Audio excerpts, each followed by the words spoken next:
Ethnic Hash by Patricia J. Williams from Transition. Recently, I was invited to a book party. The book was about pluralism. Bring an hors d'oeuvre representing your ethnic heritage, said the hostess innocently enough. Her request threw me into a panic. Do I even have an ethnicity? I wondered. It was like suddenly discovering you might not have a belly button. I tell you, I had to go to the dictionary. What were the flavors, accents, and linguistic trills that were passed down to me over the ages? What are the habits, customs, and common traits of the social group by which I have been guided in life, and how do I cook them? My last name is from a presumably Welsh plantation owner. My mother chose my first name from a dictionary of girls' names. It didn't sound like Edna or Myrtle, she says, as though that explains anything. I have two mostly Cherokee grandparents. There's a Scottish great-grandfather, a French-Canadian great-uncle, and a bunch of other relations no one ever talks about. Not one of them left recipes. Of course, the ancestors who have had the most tangible influence on my place in the world were probably the West Africans, and I can tell you right off that I haven't the faintest idea what they do for hors d'oeuvres in West Africa. Although I have this Senegalese friend who always serves the loveliest, poofiest little fish mousse things in puff pastries that look, well, totally French. Ethnic recipes throw me into the same sort of quandary as that proposed interracial box on the census form. The concept seems so historically vague, so cheerfully open-ended as to be virtually meaningless. Everyone I know has at least 3 different kinds of cheese in their fondue. I suppose I could serve myself up as something like tragic mulatta souffle, except that I've never gotten the hang of soufflés. Too much fussing, too little reward.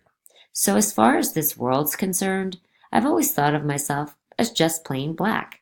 Let's face it, however much my categories get jumbled when I hang out at my favorite kosher sushi spot, it's the little black core of me that moves through the brave new world of Manhattan as I hail a cab, rent an apartment, and apply for a job. Although it's true I never have tried hailing a cab as an ethnic. So let me see. My father is from the state of Georgia. When he cooks, which is not often, the results are distinctly Southern. His specialties are pork chops and pies, and he makes the good luck black-eyed peas on New Year's. His recipes are definitely black in a regional sense, since most blacks in the United States until recently lived in the Southeast. He loves pig. He uses lard. My mother's family is also black, but relentlessly steeped in the New England tradition of hard winter cuisine. One of my earliest memories is of my mother borrowing my father's screwdriver so she could pry open a box of salt cod. In those days, cod came in wooden boxes, nailed shut, and you really had to hack around the edges to loosen the lid. Cod from a box had to be soaked overnight.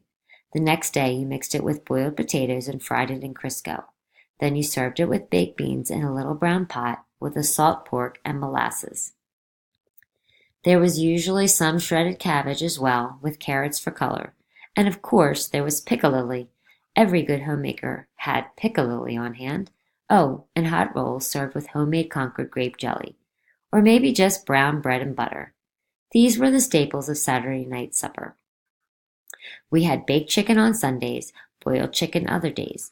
My mother has recipes for how to boil a chicken, a whole range of them, with and without bay leaf, onions, potatoes, carrots. With boiled chicken, life can never be dull.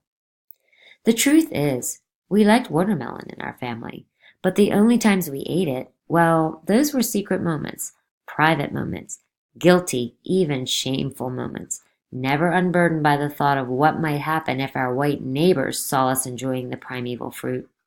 We were always on display when it came to things stereotypical. Fortunately, my mother was never handier in the kitchen than when under political pressure. She would take that odd, thin-necked implement known as a melon baller and gouge out innocent pink circlets and serve them to us, like little mounds of faux sorbet in fluted crystal goblets. The only time we used those goblets was to disguise watermelon, in case someone was peering idly through the windows, lurking about in racial judgment. I don't remember my parents having many dinner parties, but for those special occasions requiring actual hors d'oeuvres, there were crackers and cream cheese, small sandwiches with the crust cut off, red devil, deviled ham with mayonnaise and chopped dill pickles. And where there were hors d'oeuvres, there had to be dessert on the other end to balance things out. Slices of homemade cake and punch. Will you take coffee or tea? My mother would ask shyly at the proud culmination of such a meal. Quadroon surprise. Some have said that too much salt cod too early in life hobbles the culinary senses forever. I have faith that this is not the case, and that any disadvantage can be overcome with time and a little help from Williams and Sonoma.